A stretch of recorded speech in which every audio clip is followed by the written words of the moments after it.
मुझको प्यास के पहाड़ों पर लिटा दो, जहां मैं एक झरने की तरह तड़प रहा हूं।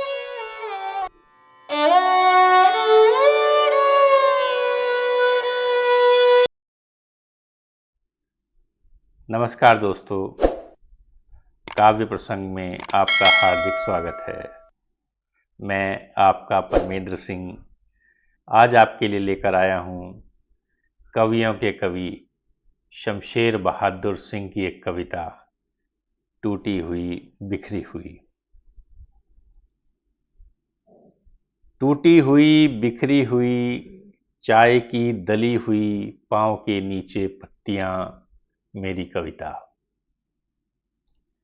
बाल झड़े हुए मैले से रूखे गिरे हुए गर्दन से फिर भी चिपके।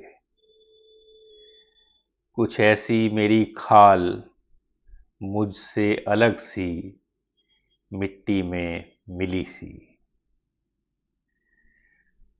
दोपहर बाद की धूप छांव में खड़ी इंतजार की ठेले गाड़ियां जैसे मेरी पसलियां, खाली मेरी पसलियां।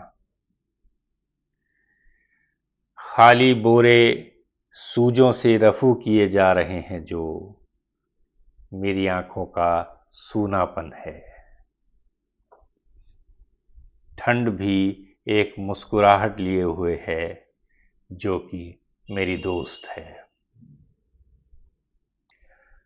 कबूतरों ने एक गजल गुनगुनाई, मैं समझ न सका रदीफ काफिए क्या थे।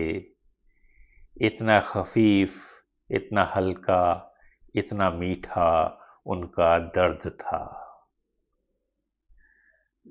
आसमान में गंगा की रेत आईने की तरह हिल रही है। मैं उसी में कीचड़ की तरह सो रहा हूं और चमक रहा हूं कहीं न जाने कहां। मेरी बांसुरी है एक नाव की पतवार जिसके स्वर गीले हो गए हैं। छप छप छप मेरा हृदय कर रहा है, छप छप छप। वह पैदा हुआ है जो मेरी मृत्यु को संवारने वाला है। वह दुकान मैंने खोली है जहां पॉइजन का लेबल लिए हुए दवाइयां हंसती हैं। उनके इंजेक्शन की चिकोटियों में बड़ा प्रेम है। वह मुझ पर हंस रही है जो मेरे होठों पर एक तलुए के बल खड़ी है, मगर उसके बाल मेरी पीठ के नीचे दबे हुए हैं और मेरी पीठ को समय के बारीक तारों की तरह खुरच रहे हैं। उसके चुंबन की स्पष्ट परछाई मुहर बनकर उसके तलुओं के ठप्पे से मेरे मुंह को कुचल चुकी है। उसका सीना मुझको पीसकर बराबर कर चुका है। मुझको प्यास के पहाड़ों पर लिटा दो, जहां मैं एक झरने की तरह तड़प रहा हूं। मुझको सूरज की किरणों में जलने दो, मुझको सूरज की किरणों में जलने दो, ताकि उसकी आंच और लपट में तुम फव्वारे की तरह नाचो। मुझको जंगली फूलों की तरह ओस से टपकने दो, ताकि उसकी दबी हुई खुशबू से अपनी पलकों की उनींदी जलन को तुम भिगो सको, मुमकिन है तो। हाँ, तुम मुझसे बोलो, जैसे मेरे दरवाजे की शर्माती चूलें सवाल करती हैं बार बार मेरे दिल से। हाँ, तुम मुझसे बोलो, जैसे मेरे दरवाजे की शर्माती हुई चूलें सवाल करती हैं बार बार मेरे दिल से। अनगिनती कमरों से। हाँ, तुम मुझसे प्रेम करो जैसे मछलियाँ लहरों से करती हैं जिनमें वह फंसने नहीं आती, जैसे हवाएं मेरे सीने से करती हैं जिसको वह गहराई तक दबा नहीं पाती। तुम मुझसे प्रेम करो जैसे मैं तुमसे करता हूँ। आईनों रोशनाई में घुल जाओ और आसमान में मुझे लिखो और मुझे पढ़ो। आईनों मुस्कुराओ और मुझे मार डालो। आईनों मैं तुम्हारी जिंदगी हूँ। एक फूल उषा की खिलखिलाहट पहनकर रात का गड़ता हुआ काला कंबल उतारता हुआ मुझसे लिपट गया। उसमें कांटे नहीं थे, उसमें कांटे नहीं थे, सिर्फ एक बहुत काली, बहुत लंबी जुल्फ थी जो जमीन तक साया किए हुई थी जहां मेरे पांव खो गए थे। वह गुल मोतियों को चबाता हुआ, सितारों को अपनी कनखियों में घुलाता हुआ मुझ पर एक जिंदा इत्रपाश बनकर बरस पड़ा। और तब मैंने देखा कि सिर्फ एक सांस हूं जो उसकी बूंदों में बस गई है, जो तुम्हारे सीनों में फांस की तरह ख्वाब में अटकती होगी, बुरी तरह खटकती होगी। मैं उसके पांवों पर कोई सिजदा न बन सका, क्योंकि मेरे झुकते न झुकते उसके पांवों की दिशा मेरी आंखों को लेकर खो गई थी।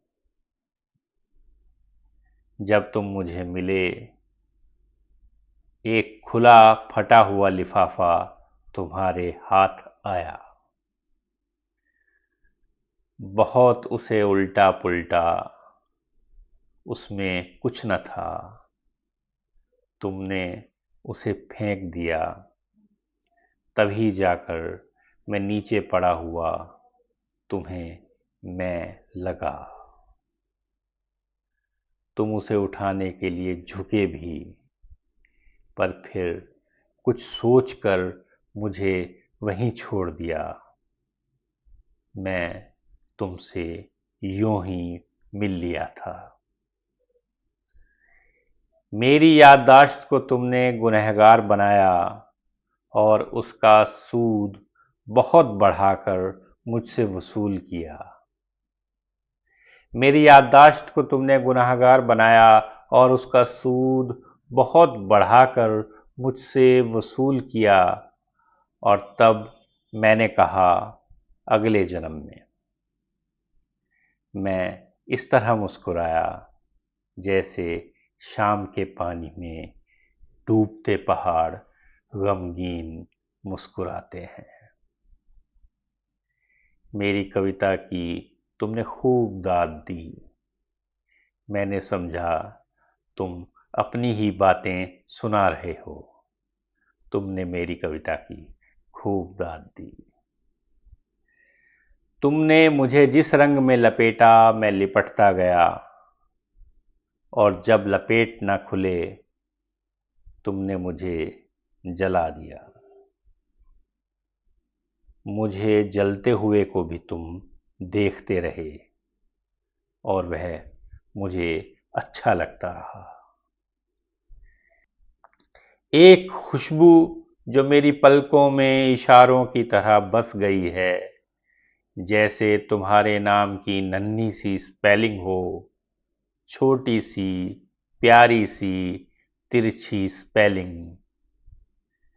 आह, तुम्हारे दांतों से जो दूब के तिनके की नोक उस पिकनिक में चिपकी रह गई थी, आज तक मेरी नींद में गड़ती है।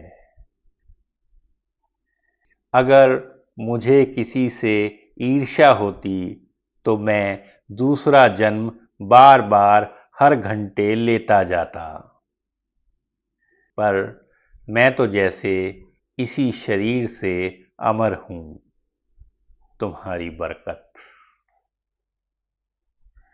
बहुत से तीर, बहुत सी नावें, बहुत से पर उड़ते हुए आए, घूमते हुए गुजर गए मुझको लिए, सब के सब। तुमने समझा कि उनमें तुम थे।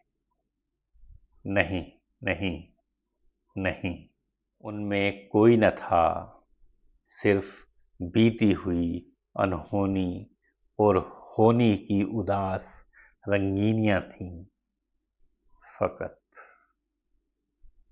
शमशेर बहादुर सिंह।